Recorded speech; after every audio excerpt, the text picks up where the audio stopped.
નમસ્કાર વાલા સાથીઓ, અમારી ચેનલમાં તમારું સ્વાગત છે.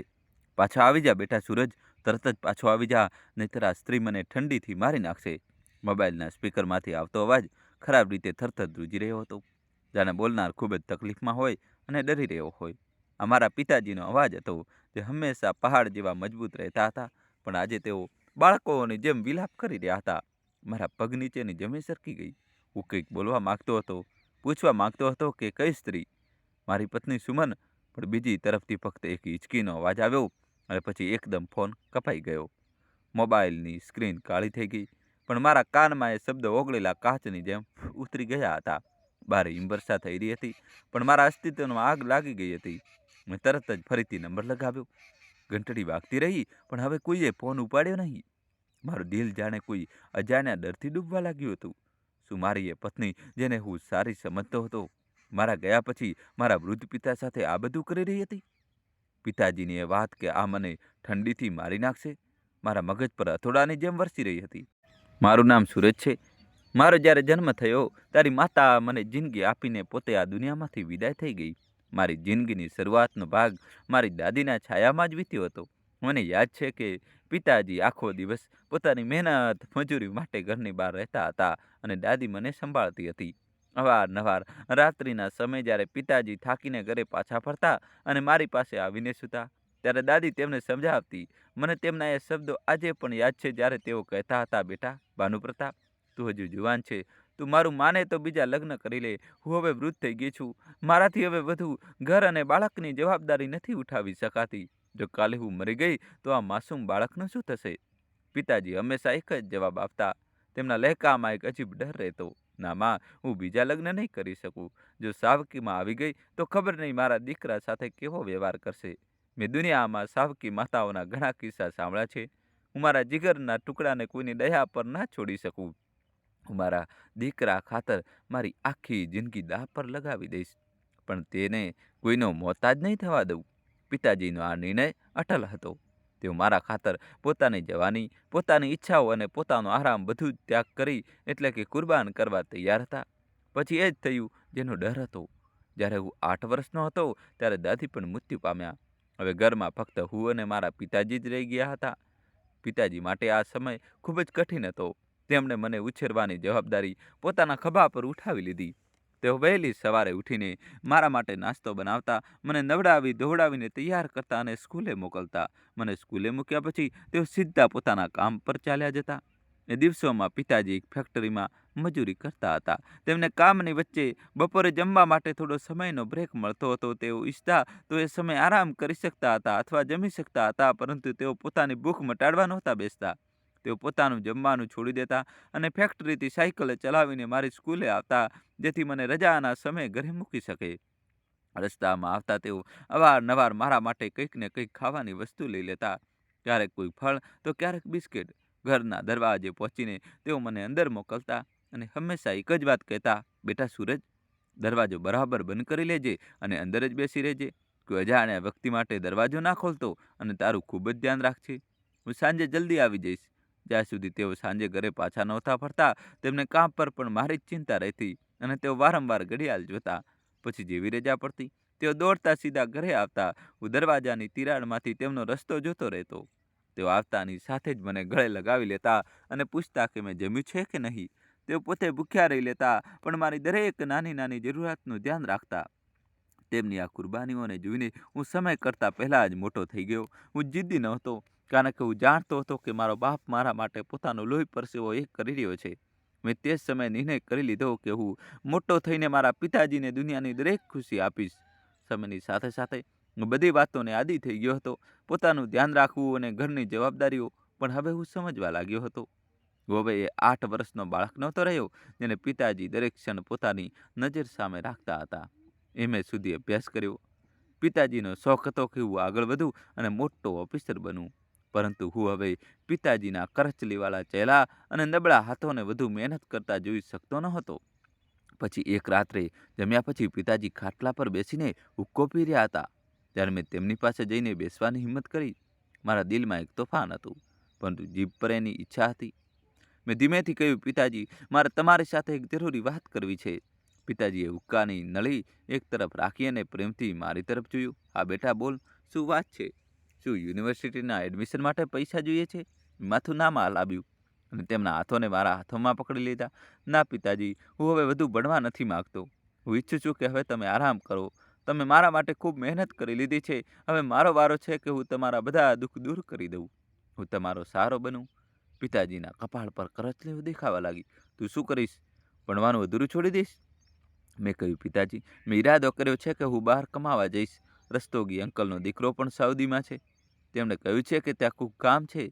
હું ત્યાં જઈને ખૂબ પૈસા કમાઈશ અને તમને દુનિયાની દરેક સુવિધા આપીશ. પિતાજી એકદમ ઊભા થઈ ગયા.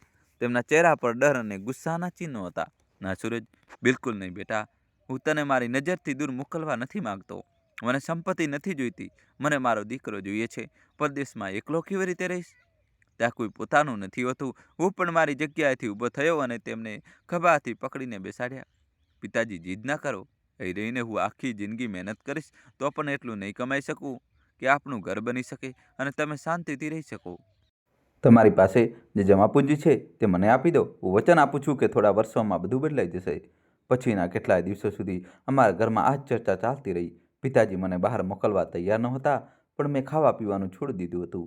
આખરે મારી જીદ અને મારા ઉજ્જવળ ભવિષ્ય ખાતર તેમણે હાર માની લીધી. જે દિવસે હું જઈ રહ્યો હતો, પિતાજીની હાલત જોવા જેવી હતી.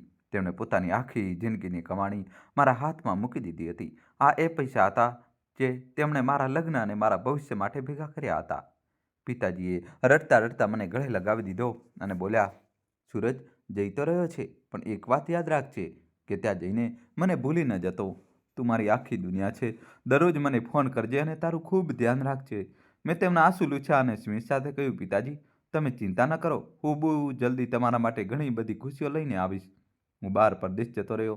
ત્યાંનું જીવન સરળ નહોતું. સખત મહેનત અને દિવસ રાત એક કરવા એ મારો મુકદ્દર બની ગયા. પરંતુ જ્યારે પણ સેલેરી મળતી અને હું પૈસા ઘરે મોકલતો, ત્યારે બધી થાક ઉતરી જતી. પિતાજીને રોજ સવારે સાંજ કોલ કરતો. તેમનો અવાજ સાંભળીને મને શાંતિ મળતી હતી. 2 વર્ષ આ રીતે વીતી ગયા. જ્યારે હું પાછો આવ્યો ત્યારે ઘણું બધું બદલાઈ ગયું હતું. મેં ગામમાં એક ભવ્ય ઘર બનાવી લીધું હતું. પિતાજી હવે કામ નહોતા કરતા, પણ ઘરે આરામથી રહેતા હતા. હું તેમને ના પાડતો હતો કે તમે કોઈ પણ કામ ન કરો, કારણ કે હવે તેમનો દીકરો કમાવા લાગ્યો હતો. મારી પાસે હવે સારું બેંક બેલેન્સ હતું અને રહેવા માટે શ્રેષ્ઠ ઘર. પિતાજીની આંખોમાં મારા માટે સર્વ સ્પષ્ટ દેખાતો હતો. એક સાંજે બેઠક કોણમાં બેસીને અમે ચા પી રહ્યા હતા, ત્યારે પિતાજીએ હસતા હસતા કહ્યું, બેટા, ઘર તો બની ગયું.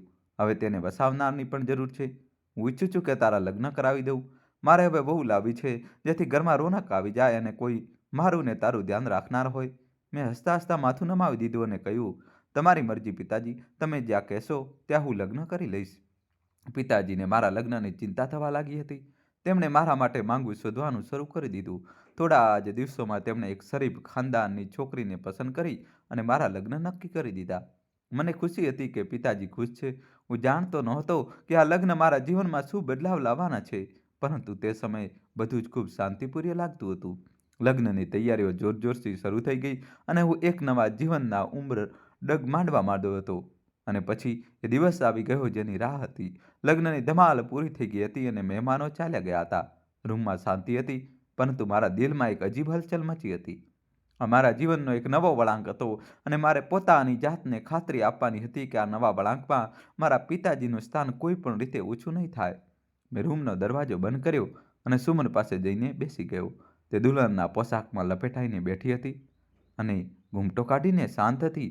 મેં ધીમેથી કહ્યું, સુમન. તેણે પોતાનો ચહેરો ઉપર કર્યો. તેની આંખોમાં શરમ અને ગભરાટ બંને હતા. મેં ગંભીરતાથી વાત શરૂ કરી, જુઓ સુમન, આજે તું આ ઘરમાં આવી છે અને આ ઘર હવે તારું છે. પરંતુ હું તને એક વાત ખૂબ સ્પષ્ટ શબ્દોમાં કહેવા માંગુ છું, કારણ કે હું ઈચ્છું છું કે તું આ વાત ગાંઠે બાંધી લે. સુમને સવાલભરી નજરે મારી સામે જોયું અને બોલી, જી કહો, હું સાંભળી રહી છું. મેં ઊંડો શ્વાસ લીધો અને મારા દિલની વાત જીભ પર લાવ્યો. હું મારા પિતાજીને ખૂબ પ્રેમ કરું છું. જ્યારે હું જન્મ્યો ત્યારે મારી માતા આ દુનિયા છોડીને ચાલી ગઈ હતી. મને માતાનો પ્રેમ નસીબ ન થયો. મારા પિતાજીએ મને માતા અને પિતા બંનેનો પ્રેમ આપ્યો છે. તેમણે પોતાની જવાની, પોતાનું સુખ અને પોતાની ખુશીઓ ફક્ત એટલા માટે કુરબાન કરી દીધી કે મને કોઈ વસ્તુની ખોટ ન વર્તાય. મારા અવાજમાં ભીનાશ તરવા લાગી હતી. મેં મારી વાત ચાલુ રાખી. આજે જુઓ આ સ્થાને છું, આ ઘર, આ ઇજ્જત, આ બધું તેમની મહેનત અને કુરબાનીઓનું પરિણામ છે. તેમણે બીજા લગ્ન ફક્ત એ ડરથી નહોતા કર્યા કે ક્યાંક સાવકીમાં મારી સાથે ખરાબ વર્તન ન કરે. એટલા માટે જો તું ઈચ્છતી હોય કે હું તારાથી ખુશ રહું અને આપણો આ સંબંધ સુંદર બની રહે, તો તારે મારું એક કામ કરવું પડશે. સુમને મારો હાથ પકડી લીધો અને ખૂબ નરમ લહેજામાં બોલી, તમે શું કહેવા માંગો છો? હું સમજી રહી છું. તમે ઈચ્છો છો ને કે હું પપ્પાજીનું ખૂબ ધ્યાન રાખું? હે ને? મેં માથું હામાં હલાવ્યું. હા, તારે આ ઘરમાં વહુ બનીને નહીં, પણ તેમની દીકરી બનીને રહેવું પડશે. તેમને ક્યારેય એવો અહેસાસ ન થવો જોઈએ કે તેમનો દીકરો લગ્ન પછી બદલાઈ ગયો છે, કે તેમનું મહત્વ ઓછું થઈ ગયું છે. મારા માટે મારી ખુશી કરતાં વધારે તેમનો આરામ જરૂરી છે. જો તેમને જરા પણ તકલીફ પડશે તો હું સહન નહીં કરી શકું. સુમનના ચહેરા પર એક સંતોષભર્યું સ્મિત આવી ગયું. તેણે મારા હાથ પર પોતાની પકડ મજબૂત કરી અને બોલી, તમે બિલકુલ ચિંતા ન કરો. હું જાણું છું કે મમ્મી પપ્પાનું સ્થાન શું હોય છે. આજથી તેઓ તમારા નહીં પણ મારા પણ પિતા છે. હું તેમનું એ જ રીતે ધ્યાન રાખીશ જે રીતે તમે રાખો છો. બલકે કોશિશ કરીશ કે તમારાથી પણ વધીને તેમનું ધ્યાન રાખું.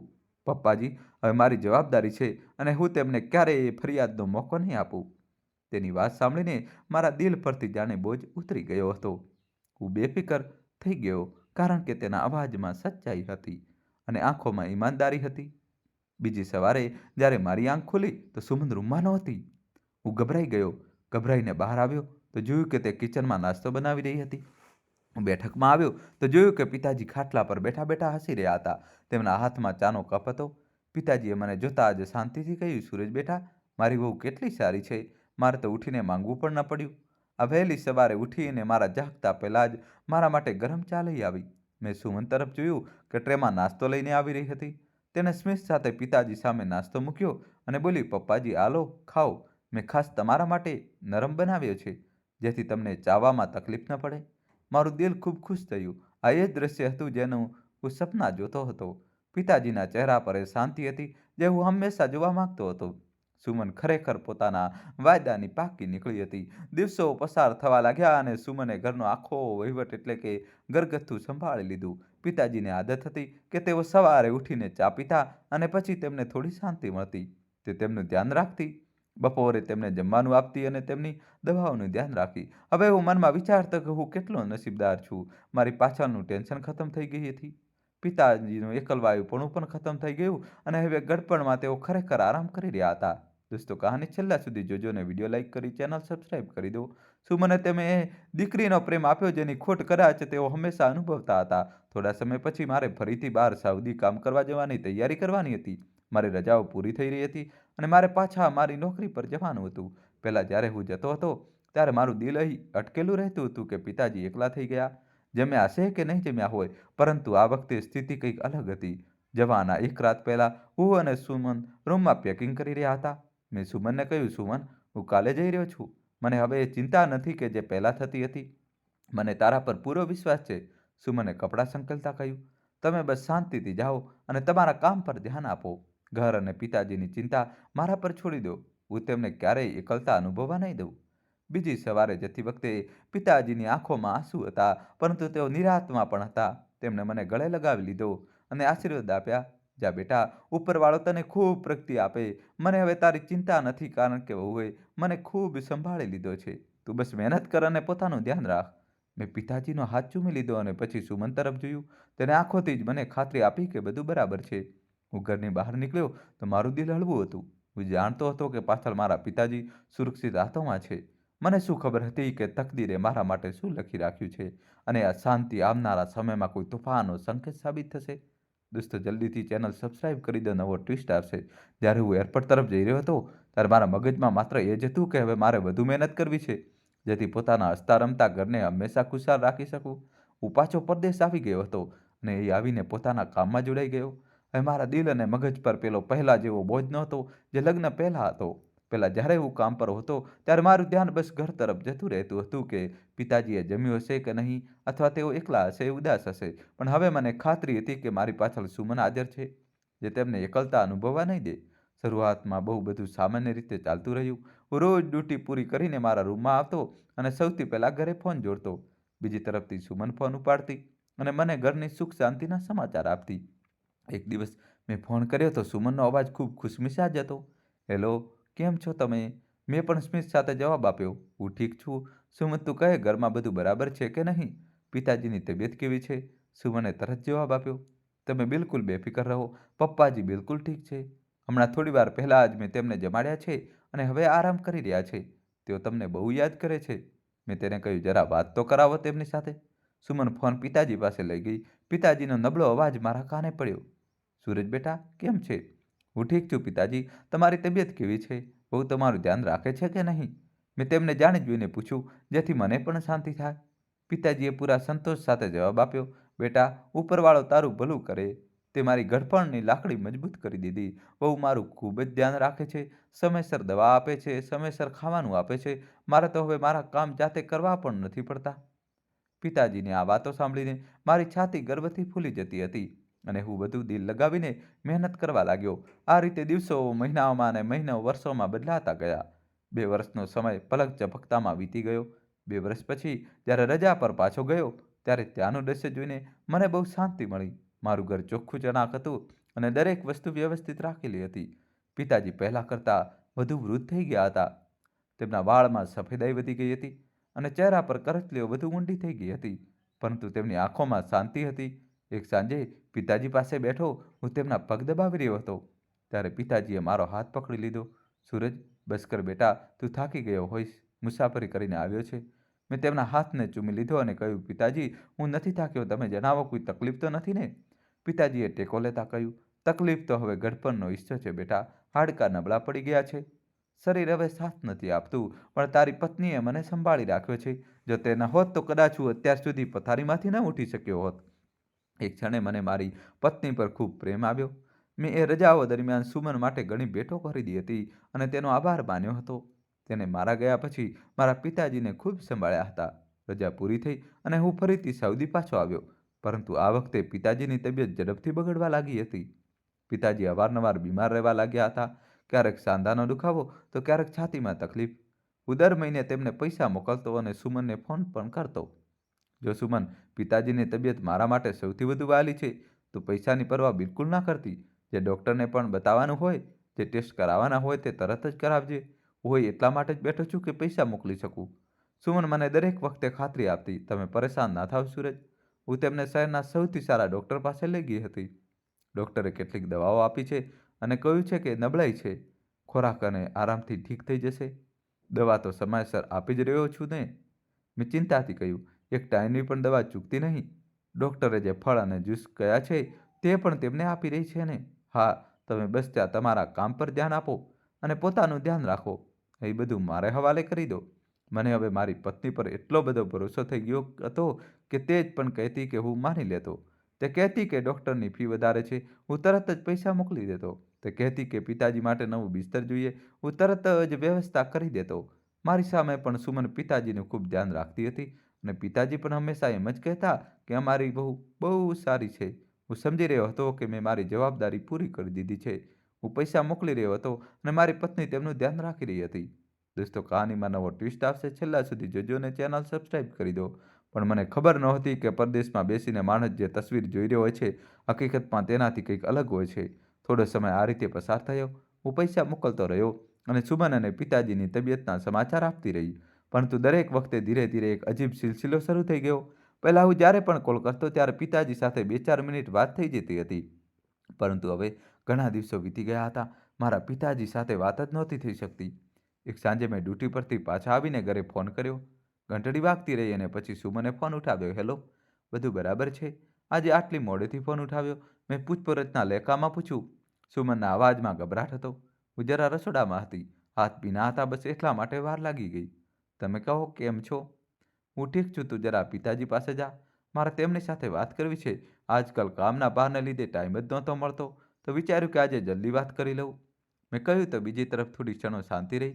પછી સુમન બોલી, સૂરજ, પાપાજી તો અત્યારે સૂઈ ગયા છે. ડૉક્ટરે જે દવા આપી છે તેમાં ઊંઘ વધારે આવે છે. તે દવા ખાતા જ તે ગાઢ ઊંઘમાં સૂઈ જાય છે. અત્યારે જગાડવા યોગ્ય નહીં હોય. મેં નિરાશાથી કહ્યું, સારું, કોઈ વાત નહીં, આરામ કરવા દો તેમને. જ્યારે તે જાગી જાય ત્યારે મને મિસ કોલ કરી દેજે, હું અહીંથી ફોન કરીશ. પરંતુ તે દિવસે કોઈ મિસ કોલ આવ્યો નહીં. બીજા દિવસે મેં ફરીથી ફોન કર્યો. સુમન, હવે તો પિતાજી જાગતા હશે ને, વાત કરાવી દે જરા. સુમને તરત જવાબ આપ્યો, અરે અત્યારે તો તે જમ્યા છે, તમને ખબર છે ને તેમને ભૂખ જલ્દી લાગે છે, તો જમતી વખતે કેવી રીતે વાત કરશે? હું તેમને વચ્ચે ડિસ્ટર્બ ના કરી શકું. તેમનું ધ્યાન ભટકી જશે. આમ પણ તે હવે બહુ ઓછું જમે છે. બહુ નબળા પડી રહ્યા છે. મેં ચૂપચાપ ફોન કાપી નાખ્યો. મારા દિલ અને દિમાગમાં એક અજીબ બેચેની થવા લાગી હતી. ક્યારેક તે સૂતા હોય, તો ક્યારેક તે કંઈક ને કંઈક કરી રહ્યા હોય. આવો સંયોગ એક બે વાર તો હોઈ શકે, પણ હવે આ રોજનું થઈ ગયું હતું. આ રીતે જ બીજું એક અઠવાડિયું પસાર થઈ ગયું. મારી ધીરજ હવે ખૂટી રહી હતી. મેં ગુસ્સામાં સુમનને ફોન કર્યો. જો સુમન, મારે બહાના નથી જોઈતા. અત્યારે ને અત્યારે પિતાજી પાસે જા અને તેમની સાથે મારી વાત કરાવ. મારે તેમનો અવાજ સાંભળવો છે. મને ઘણા દિવસો થઈ ગયા તેમની સાથે વાત કર્યા નહીં. તે મારાથી નારાજ છે કે પછી શું કોઈ વાત છુપાવી રહી છે? સુમનનો અવાજ રડમસ થઈ ગયો. શું તમે મારા પર શંકા કરી રહ્યા છો? સૂરજ, હું અહીં દિવસ રાત એક કરીને તમારા પિતાજીનું ધ્યાન રાખી રહી છું, અને તમે ત્યાં બેસીને મારા પર જ આરોપ લગાવી રહ્યા છો કે હું વાત નથી કરાવી રહી. મેં નરમાશથી કહ્યું, ના, હું શંકા નથી કરી રહ્યો સુમન. બસ દિલ પરેશાન છે. બાપ છે તે મારા. મને ચિંતા થાય છે. સુમને લાગણીશીલ અંદાજમાં કહ્યું. હું જાણું છું તે તમારા પિતાજી છે, પણ તમે ભૂલી ગયા કે મેં શું વાયદો કર્યો હતો? તે હવે તમારા કરતાં વધારે મારા બાપ છે. હું તેમને સગી દીકરીઓ કરતાં પણ વધારે રાખી રહી છું. તેમને જરા પણ તકલીફ થાય તો મારો જીવ નીકળવા લાગે છે. જો હું તમને કહી છું કે તે ઠીક છે, તો પછી તે બિલકુલ ઠીક છે. બસ બીમારી અને ગડપણને કારણે ચીડિયા થઈ ગયા છે. વાત કરવાનો મૂડ નથી હોતો તેમનો. હું જબરજસ્તી તો ન કરી શકું ને. તેની વાતોએ મને ફરી નિરુત્તર કરી દીધો. મને મારા જ વિચારો પર શરમ આવવા લાગી કે હું નકામી જ મારી પત્ની પર શંકા કરી રહ્યો છું. મેં તેની માફી માંગતા કહ્યું, મને માફ કરી દે સુમન. હું અહીં એકલો છું ને એટલે સોજાતની વાતો મારા મગજમાં આવતી રહે છે. એટલે કહી દીધું, મને તારા પર પૂરો ભરોસો છે. બસ તેમનું ધ્યાન રાખજે. સુમને મને આશ્વાસન આપ્યું અને કહ્યું, તમે બિલકુલ ચિંતા ન કરો. પાપાજી મારી પાસે બહુ સારી રીતે રહી રહ્યા છે. તમે બસ તમારા કામ પર ધ્યાન આપો, જેથી તેમના ઈલાજમાં કોઈ કમી ના આવે. ડૉક્ટરે કેટલાક મોંઘા ઇન્જેક્શન લખી આપ્યા છે, એટલે વધુ પૈસાની જરૂર પડશે. મેં તરત જ કહ્યું, પૈસાની ચિંતા ના કર. હું કાલે જ બીજા પૈસા મોકલી દઈશ. બસ પિતાજીને તકલીફ ન થવી જોઈએ. ફોન મૂક્યા પછી હું થોડો શાંત તો થયો હતો, પણ દિલના કોઈ ખૂણે એક આંચકો લાગ્યો હતો. સુમનની વાતો સાચી હતી, પણ પિતાજીની શાંતિ મને અંદર ને અંદર કોરી ખાતી હતી. તે બાપ જે એક દિવસ પણ મારો અવાજ સાંભળ્યા વગર રહી શકતા નહોતા, તે હવે અઠવાડિયા સુધી શાંત કેવી રીતે રહી શકે? શું ખરેખર દવાઓની અસર હતી કે મામલો કંઈક બીજો જ હતો? મેં મારી જાતને પ્રાણે સમજાવી, બધું ઠીક છે, પરંતુ કુદરત કંઈક બીજો જ નિર્ણય કરી ચૂકી હતી, અને હકીકત બહુ જલ્દી ભયાનક સ્વરૂપમાં મારી સામે આવવાની હતી. રાત્રિના છેલ્લા પ્રહરે મોબાઈલની ઘંટડીએ મને ઊંઘમાંથી જગાડી દીધો. મેં હડબડાઈને સાઈડ ટેબલ પર જોયું તો સુમનનો નંબર ઝબકી રહ્યો હતો. મેં વિચાર્યું કે કદાચ પિતાજીની તબિયત ખરાબ થઈ ગઈ હશે, અથવા સુમનને કોઈ ઇમરજન્સી હશે. મેં તરત જ કોલ રિસીવ કર્યો. હેલો સુમન, બધું બરાબર છે ને? આટલી રાત્રે ફોન કર્યો? મેં ગભરાટમાં પૂછ્યું. બીજી તરફથી સુમનનો અવાજ નહીં, પરંતુ કોઈના ભારે અને ઉખડતા શ્વાસનો અવાજ આવી રહ્યો હતો. હેલો, કોણ છે? સુમન બોલ. મેં ઊંચા અવાજે બૂમ પાડી. ત્યારે એક નબળો અને કાંપતો અવાજ મારા કાને અથડાયો. અવાજ મારા પિતાજીનો હતો. સૂરજ, શું આ તું છે? મારી આંખોમાં હેરાની ફેલાઈ ગઈ. જી પાપાજી, હું છું. તમે કેમ છો? તમારી પાસે સુમનનો ફોન કેવી રીતે આવ્યો? અને તમારો અવાજ આટલો કેમ કાંપી રહ્યો છે? પિતાજીના અવાજમાં ઘણો ડર અને દર્દ હતું, જાણે તે જિંદગીની ભીખ માંગી રહ્યા હોય. પાછો આવી જા બેટા, તરત જ પાછો આવી જા, નહીંતર આ બહુ મને ઠંડીમાં મારી નાખશે. તેને મારી પાસેથી બધું છીનવી લીધું. મને બચાવી લે બેટા, નહીંતર હું નહીં બચું. એકાએક કોલ કપાઈ ગયો. હું સતબદ રહી ગયો. મારા મગજમાં ધડાકા થવા લાગ્યા હતા. પિતાજીના શબ્દો મારા કાનમાં ગુંજી રહ્યા હતા. આ વહુ મને ઠંડીમાં મારી નાખશે. મને કંઈ જ સમજાતું નહોતું કે આ બધું શું હતું. શું સુમન ખરેખર મારા પિતાજી પર જુલમ કરી રહી હતી? શું મારી આટલી સેવા કરનારી પત્ની મારા ગયા પછી આવી બની ગઈ હતી? મેં પાગલની જેમ ફરીથી નંબર લગાવ્યો. ઘંટડી જતી રહી, પણ કોઈએ ફોન ઉપાડ્યો નહીં. મેં ત્રીજી વાર કોલ કર્યો તો નંબર બંધ આવવા લાગ્યો. મારું દિલ જોર જોરથી ધડકી રહ્યું હતું. મારા કપાળે પરસેવો આવી ગયો. રૂમમાં આમ તેમ ટહેલવા લાગ્યો. આ ના હોઈ શકે. સુમન આવું ન કરી શકે. જરૂર પિતાજીને કોઈ ગેરસમજ થઈ હશે, અથવા તે બીમારીમાં આડું અવળું બોલી રહ્યા હશે. મેં મારી જાતને દિલાસો આપવાની કોશિશ કરી, પણ ફરીથી તે વાત મારા મગજમાં હથોડાની જેમ વાગવા લાગી. બહુ મને ઠંડીમાં મારી નાખશે. પિતાજીએ એવું કેમ કહ્યું? શું તેમને ઠંડી લાગતી હતી? અને શું મને હીટર બંધ કરી દીધું હતું? કે તેમને કપડાં આપવામાં નહોતા આપતા? મેં નિર્ણય કર્યો કે હવે મારે એક ક્ષણ પણ બગાડવી જોઈએ નહીં. મેં તરત જ ટ્રાવેલ એજન્ટને ફોન કર્યો અને ઘરે જવાની ફ્લાઇટની ટિકિટ બુક કરાવી દીધી. દોસ્તો, હજી કહાની બાકી છે. કહાનીમાં મિત્રો હવે જબરજસ્ત ટ્વિસ્ટ આવશે. બધા રાજ બહાર આવશે. તો છેલ્લે સુધી અમારી સાથે જોડાયેલા રહેજો. હજી સુધી દોસ્તો વિડીયોને લાઇક ન કર્યો હોય તો જલ્દીથી વિડીયોને લાઇક કરી દો અને ચેનલને સબસ્ક્રાઈબ કરી દો જલ્દીથી દોસ્તો. હવે કહાનીમાં જબરદસ્ત ટ્વિસ્ટ આવવાનો છે. જલ્દીથી જલ્દી મિત્રો. મારું મન ખૂબ પરેશાન હતું. હું વિચારી જ રહ્યો હતો કે અચાનક ફોન રણક્યો. હેલો સુરજભાઈ. તેનો અવાજ ડુસકાઓમાં ડૂબેલો હતો. હા વિશાલ, શું થયું? તું કેમ રડે છે? બધું બરાબર છે ને? મારું દિલ પર ફાળ પડી. પિતરાઈ ભાઈએ રડતા રડતા કહ્યું, મારી વાત સાંભળીને હિંમત રાખજો ભાઈ, તમે પાછા આવી જાઓ. તમારા પિતાજી હવે આ દુનિયામાં નથી રહ્યા. આ સમાચાર સાંભળવાની જ વાર હતી કે મારા પગ નીચેની જમીન સરકી ગઈ. મોબાઈલ મારા હાથમાંથી પડી ગયો. મારા પિતાજી આ દુનિયા છોડીને ચાલ્યા ગયા હતા. મને વિશ્વાસ નહોતો આવતો. તે સમયે મને અહીં સંભાળનાર કોઈ નહોતું. મને એવું લાગતું હતું જાણે મારા અસ્તિત્વમાંથી મારો આત્મા નીકળી ગયો હોય. મારા પિતાજી, જેમણે આખી જિંદગી મારા પર પોતાની જુવાની ન્યોછાવર કરી દીધી, આજે પોતે કોઈ જાલિમના જુલમનો શિકાર બની ગયા હતા. દોસ્તો કહાની છેલ્લા સુધી જોજો ને વિડીયો લાઈક કરી દો. પિતાજીના તે છેલ્લા શબ્દો વારવાર મારા કાનમાં ગુજર્યા હતા. પાછો આવી જા બેટા, નહીંતર વહુ મને ઠંડીમાં મારી નાખશે. દુઃખની જગ્યા હવે ગુસ્સાએ લઈ લીધી હતી. મને મારી પત્ની પર ખૂબ જ ગુસ્સો આવી રહ્યો હતો. મારું લોહી ઉકળી રહ્યું હતું. મેં દિવાલ પર મુક્કો માર્યો અને ચીસ પાડી, હું તને છોડીશ નહીં સુમન. તે મારા ભરોસાનું આ ફળ આપ્યું અને મારા પિતાજીને જીવથી મારી નાખ્યા. હું આવી રહ્યો છું અને તને મારી કરેલી સજા આપીશ. હું તને તલાક આપી દઈશ. મેં મારી બેગ ઉઠાવીને એરપોર્ટ તરફ ભાગવા લાગ્યો. રસ્તામાં આખી મુસાફરી દરમિયાન મારી આંખો સામે પિતાજીનો હસતો ચહેરો અને સુમનનું માસૂમ રૂપ ફરતું રહ્યું. નફરતની આગ મારી નસોમાં દોડી રહી હતી. મને ખબર નહોતી કે ઘરે પહોંચીને મારો સામનો કોની સાથે થવાનો છે, કઈ મુશ્કેલી સાથે થવાનો છે, પરંતુ મેં નક્કી કરી લીધું હતું કે મારા પિતાજીના ગુનેગારને ક્યારેય માફ નહીં કરું, ભલે તે મારી પોતાની પત્ની કેમ ન હોય. ગાડી જેવી ગલીમાં દાખલ થઈ તે હાજર લોકોની ભીડ જોઈને મારો દમ ગુંગળાવા લાગ્યો. ઘરની બહાર ટેન્ટ લાગેલો હતો અને દરવાજાની ચોખટ ખુલ્લી હતી. હું લથડતા કદમે ગાડીમાંથી ઉતર્યો અને પાગલની જેમ અંદરની તરફ ભાગ્યો. બેઠક ખંડમાં દાખલ થતાં જ મારી નજરે ખાટલા પર પડી, જેના પર સફેદ ચાદરમાં લપેટાયેલું એક અસ્તિત્વ હતું. આ મારા પિતાજી હતા. મારી આખી દુનિયા ત્યાં શાંત પડી હતી. મેં એક નજર મારી આસપાસ કરી. આખા ઘરમાં કોહરામ મચેલો હતો. સ્ત્રીઓની ચીસ અને રડવાનો એ માહોલને ખૂબ જ ચોક્કસ બનાવી દીધો હતો. અચાનક મારી નજર ખાટલાના ઓછકા પાસે બેઠેલી સુમન પર પડી. તે જમીન પર બેસીને રડી રડીને બેહાલ થઈ રહી હતી. તેની આંખો સૂજી ગઈ હતી અને ચહેરો આંસુઓથી ભીંજાયેલો હતો. તેને જોતાં જ મારા તન બદનમાં આગ લાગી ગઈ. પિતાજીની એ વાત મારા મગજમાં ઘૂમવા લાગી કે વહુ મને ઠંડીથી મારી નાખશે. મને લાગ્યું કે આ સ્ત્રી હવે મગરમચ્છના આંસુ વહાવી રહી છે. અસલી ગુનેગાર આ જ છે. મુઠ્ઠીઓ ભીસી અને ગુસ્સામાં તેની તરફ કદમ વધાર્યા. મારો જીવ થતો હતો કે ત્યારે જ તેનું ગળું પકડી લઉં અને પૂછું કે મારા પિતાજી સાથે આવું કેમ કર્યું. હું બસ તેના પર તૂટી પડવાનો જ હતો કે કોઈએ મને પાછળથી મજબૂતીથી પકડી લીધો. આ મારો કજીન વિશાલ હતો. તેને મને પકડી લીધો અને મારા કાનમાં બોલ્યો, સૂરજ, હોશમાં આવ. આ તું શું કરી રહ્યો છે? જોતો નથી કે નશ્વર દેહ રાખેલો છે? આ વખત લડાઈ ઝઘડાનો નથી. પોતાને સંભાળ. મેં ગુસ્સામાં પોતાને છોડાવવાની કોશિશ કરી અને દાંત પીસતા કહ્યું, મને છોડી દે વિશાલ. તું નથી જાણતો કે આ સ્ત્રીએ શું કર્યું છે. આ મારા પિતાજીની ગુનેગાર છે. હું આને જીવતી નહીં છોડું. હું અત્યારે બધાની સામે આનો તમાશો બનાવીશ.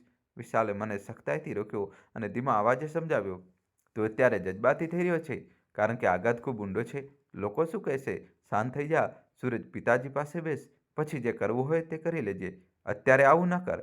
હું લાચારીથી ત્યાં જ ઘૂંટણીએ બેસી ગયો.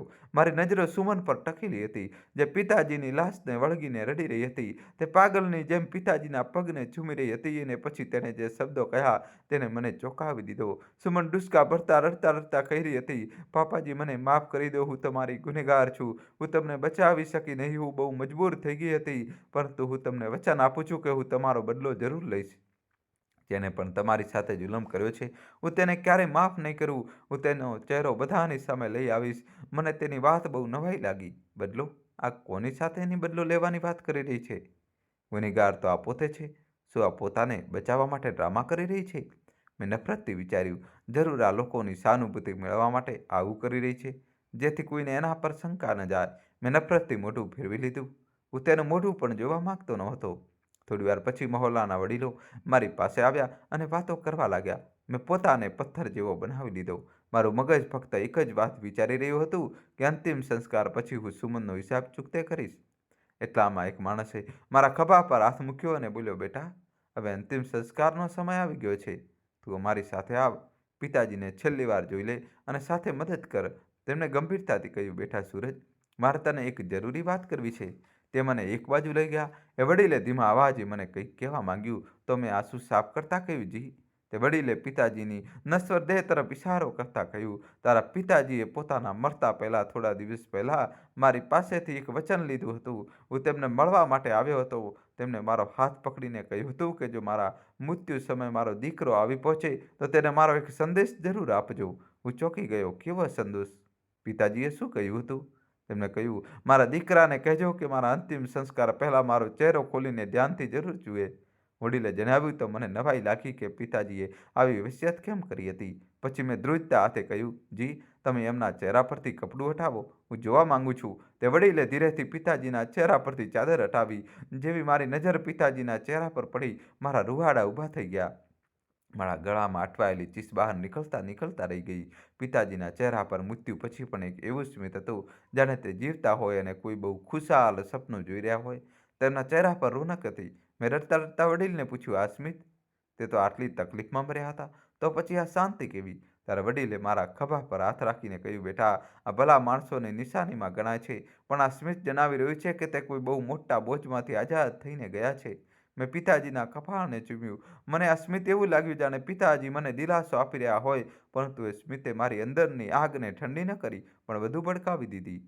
હું જાણતો હતો કે પિતાજીનું મૃત્યુ કુદરતી નહોતું, કારણ કે પિતાજીનો પહેલો ફોન કોલ એ પુરાવો આપવા માટે પૂરતો હતો કે તેમને મારવામાં આવ્યા છે. મારું દિલ વેરની આગમાં સળગી રહ્યું હતું. મેં વિચાર્યું કે આ સ્મિત પાછળ ચોક્કસ કોઈ રહસ્ય છે. હું પિતાજીના ગુનેગારને માફ કરવા માંગતો નહોતો, પણ મને ખાતરી હતી કે તે ગુનેગાર બીજું કોઈ નહીં પણ મારી પત્ની સુમન જ છે. મેં ગુસ્સામાં આવીને કહ્યું, સુમન, તે મારા પિતાજીને છેતરીને માર્યા છે. હું તારી વિરુદ્ધ પુરાવા શોધીને રહીશ અને તને જેલના સળિયા પાછળ પહોંચાડીશ. તેમના અંતિમ સંસ્કાર પછી ઘરે આવીને મેં પિતાજીના રૂમની તપાસ લેવાનું શરૂ કર્યું. મેં દરેક દરવાજો, દરેક કબાટ અને દરેક ખૂણો તપાસી નાખ્યો.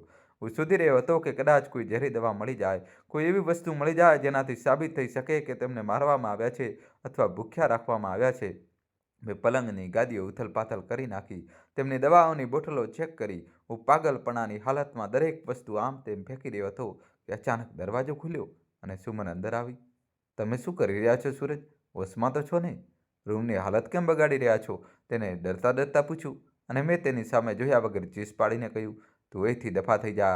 મારે તારો ચહેરો પણ જોવો નથી. હું એ પુરાવો શોધી રહ્યો છું જે તારા ગળાનો ફાંસો છે. મારા પિતાજીએ મને ફોન પર બધું કહી દીધું છે કે તું તેમને મારવા માંગે છે. સુમન રડી પડી. ભગવાન માટે મારા પર આવો આરોપ ન લગાવો. મારા પર વિશ્વાસ કરો. મેં એવું કંઈ જ કર્યું નથી. તમને ગેરસમજ થઈ રહી છે. ગેરસમજ? મેં ઝેર ભર્યું હસતા કહ્યું. મેં પિતાજીનો અવાજ જાતે સાંભળ્યો હતો. તે ખોટું નથી બોલતા અને બોલી પણ ન શકે. હવે તું બસ તારા અંજામની રાહ જો. હું હજુ કંઈક વધુ કહેવા જ જતો હતો કે બહારથી શોરબકોરનો અવાજ આવ્યો. કોઈ મોટેથી મારું નામ બોલાવી રહ્યું હતું. મેં ગુસ્સામાં દરવાજા તરફ જોયું તો આ મારા કાકાનો અવાજ હતો, જે કેટલાક કાગળ હાથમાં લઈને બેઠકમાં ઊભા હતા.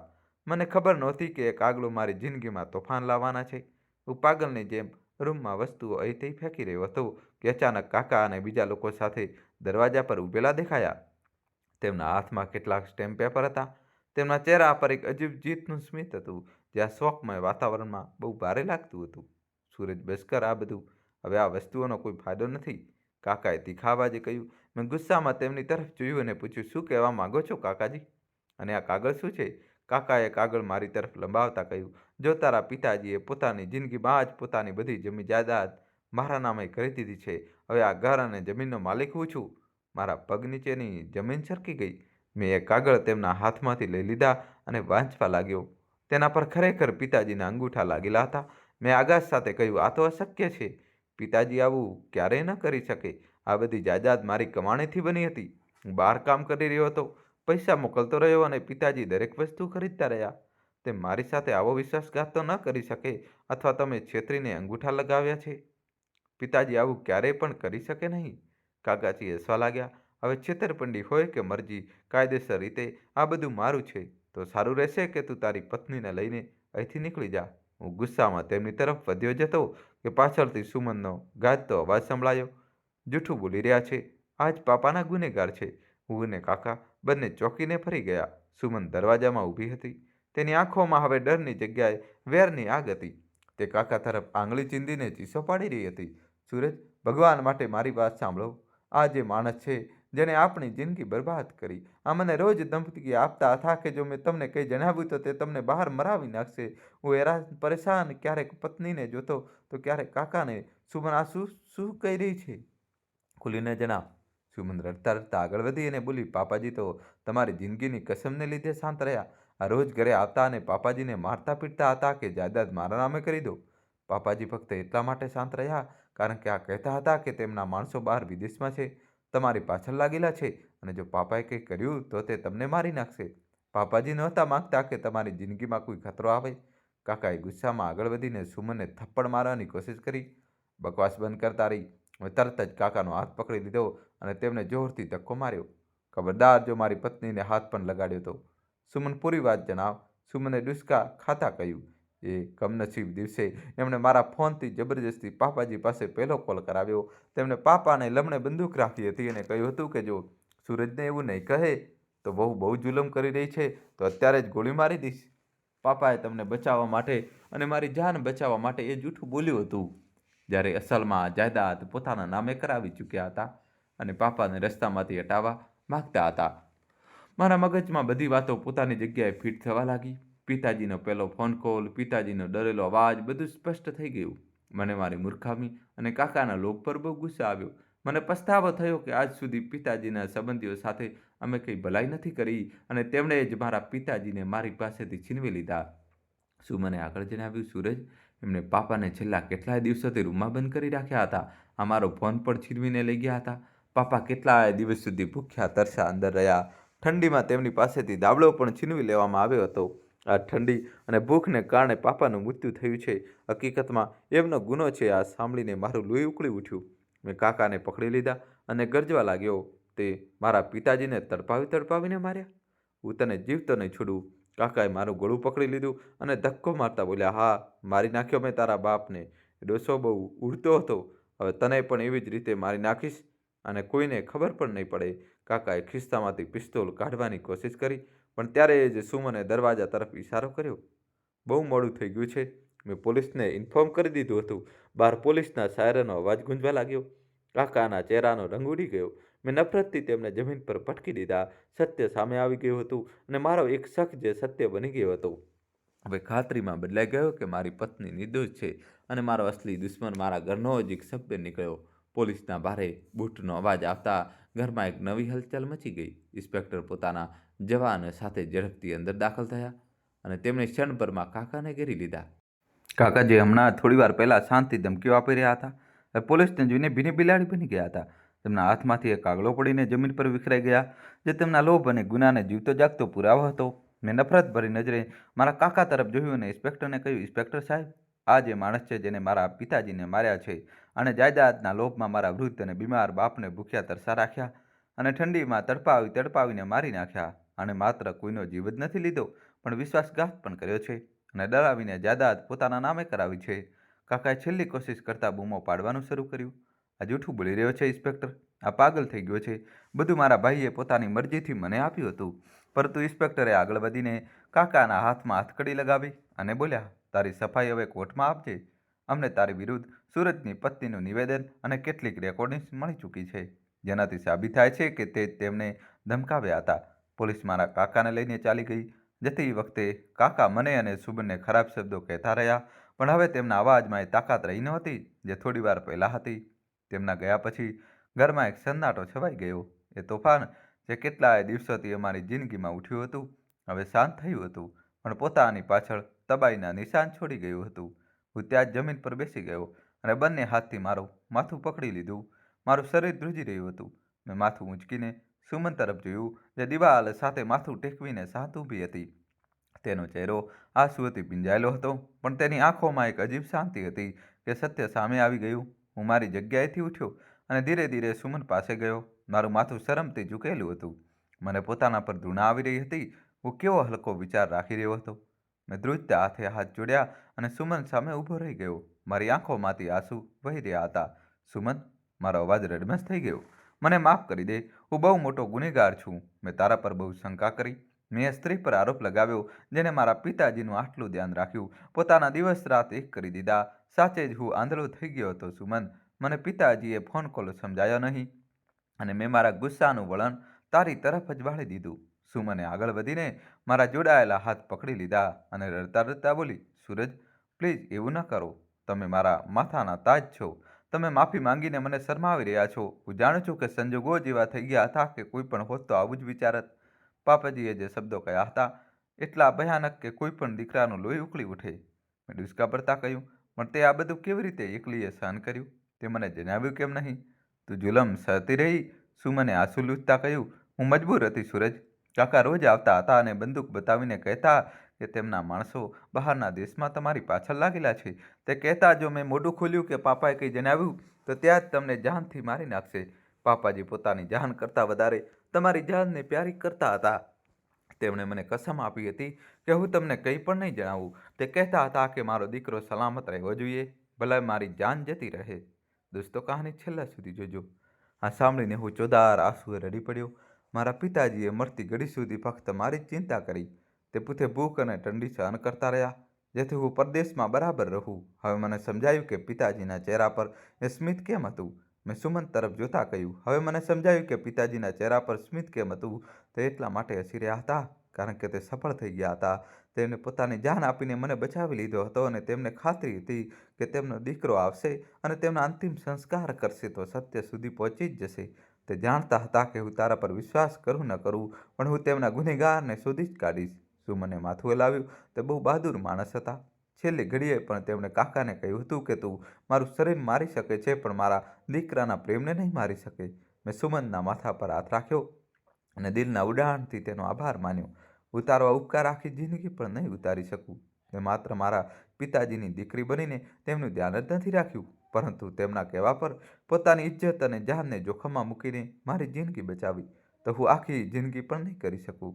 સુમને હળવા સ્મિત સાથે કહ્યું, ભગવાનનો શુક્ર કરો કે ગુનેગાર પોતાના અંજામ સુધી પહોંચી ગયો અને પાપાનું મૃત્યુ બેકાર ન ગયું.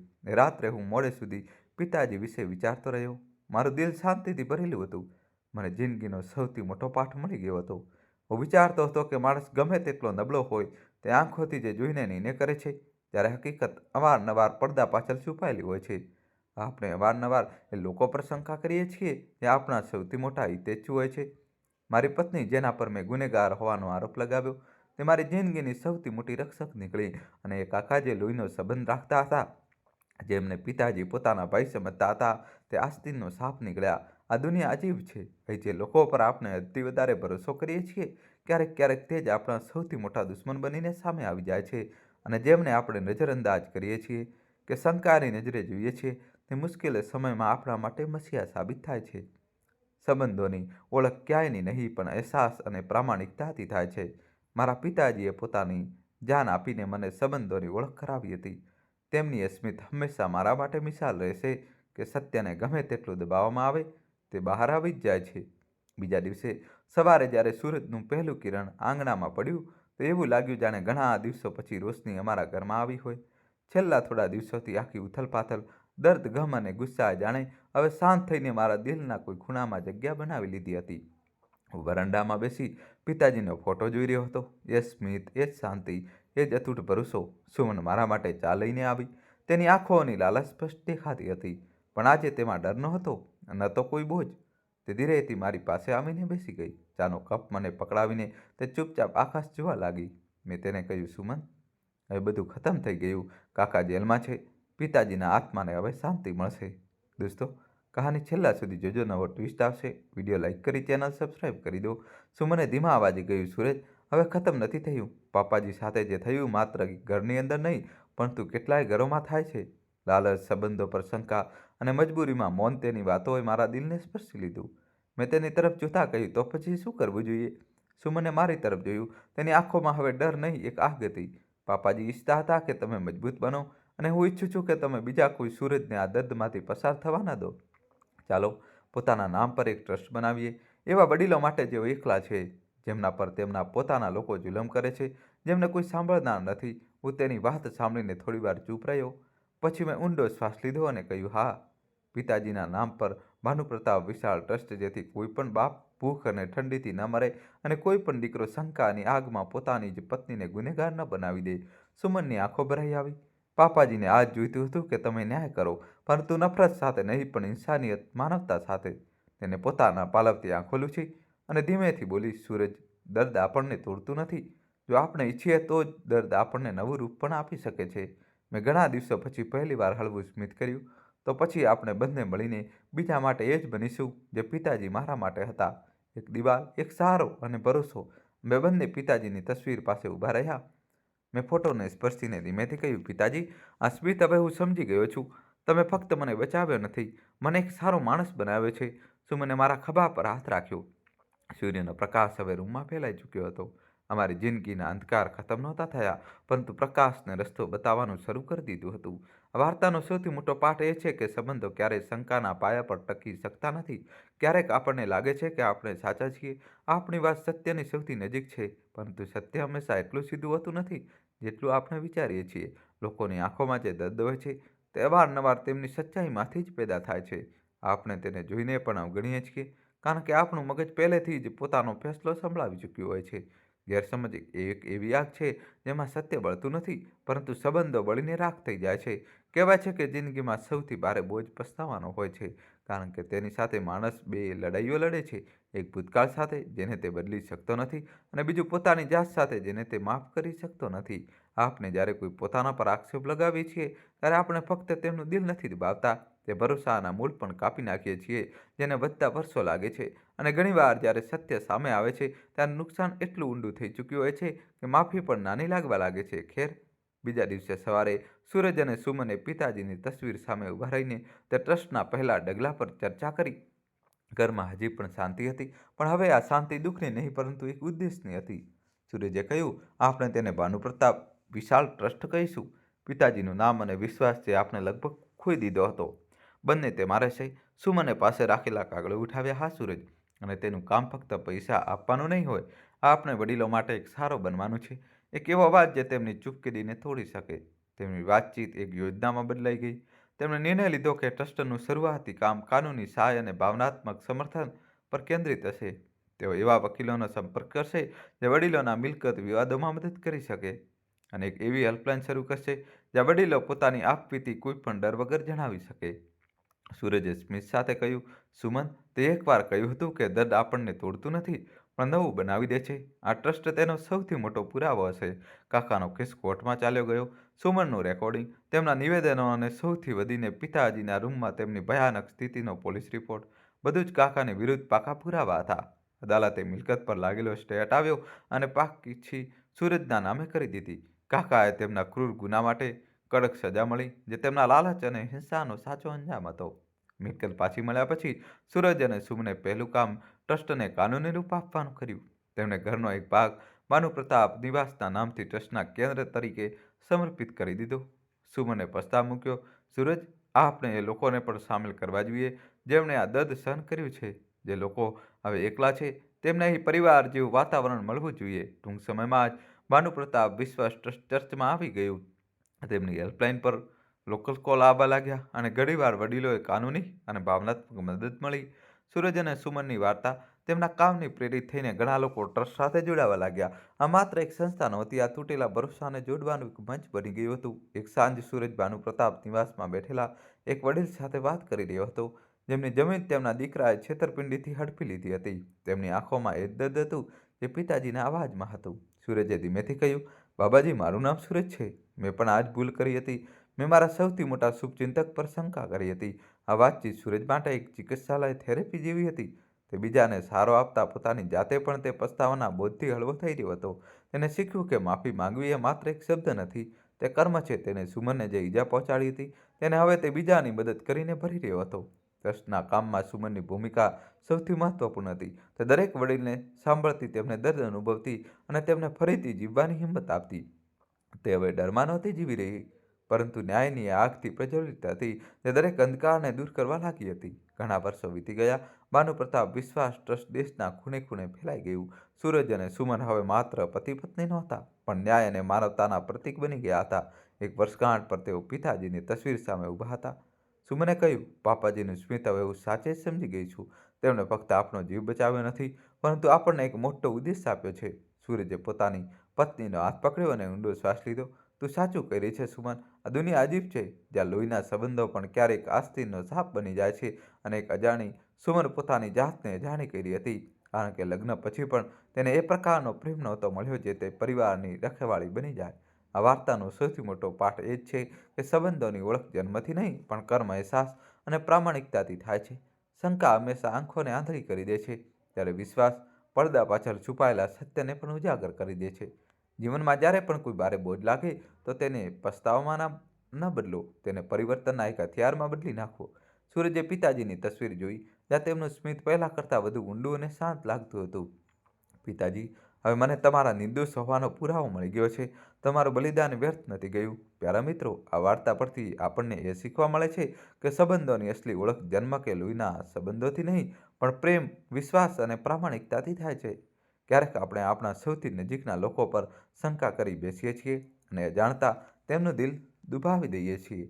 આવા સમયે માત્ર સમજદારી, ધીરજ અને ખુલ્લો સંવાદ જ આપણને સત્ય સુધી પહોંચાડી શકે છે. સત્ય હંમેશા સામે આવે છે, ભલે તે મોડું કેમ ન હોય. આપણી જવાબદારી છે કે આપણે આપણા પ્રિયજનો પ્રત્યે ભરોસો અને સન્માન જાળવી રાખીએ. આપણને એ પણ શીખ મળે છે કે માનવતા અને કરુણા સૌથી મોટા ગુણ છે. પરિસ્થિતિ ભલે ગમે તેટલી કઠિન હોય, પણ આપણે હંમેશા આપણા પ્રિયજનોનો ખ્યાલ રાખવો જોઈએ અને તેમની મદદ માટે ડગલાં આગળ વધારવા જોઈએ. અંતે આ વાર્તા આપણને યાદ અપાવે છે કે પ્રેમ, વિશ્વાસ અને પરિવારના મૂલ્યો કેવળ શબ્દોમાં નહીં પરંતુ કર્મ અને લાગણીઓમાં જ જીવંત રહે છે. આ જ સૌથી મોટી શીખ છે જે આપણી જિંદગીને સાચે જ શ્રેષ્ઠ અને દિલથી ભરપૂર બનાવી દે છે. પ્યારા સાથીઓ, તો કેવી લાગી તમને અમારી આ વાર્તા? જો વાર્તા સારી લાગી હોય તો કોમેન્ટ બોક્સમાં જરૂર જણાવશો. તો આજ માટે બસ આટલું જ. મળીએ છીએ આવતા વિડીયોમાં એક નવી વાર્તા સાથે. ત્યાં સુધી ખુશ રહો, પોતાનું અને પોતાના પ્રિયજનોનું ધ્યાન રાખો. જય શ્રી રાધે કૃષ્ણ. અને કોમેન્ટમાં તમારે જય શ્રી કૃષ્ણ તો લખવું જ પડશે. વિડીયો લાઇક કરી ચેનલ સબસ્ક્રાઇબ કરી દો. ખૂબ ખૂબ ધન્યવાદ. દિલથી આભાર.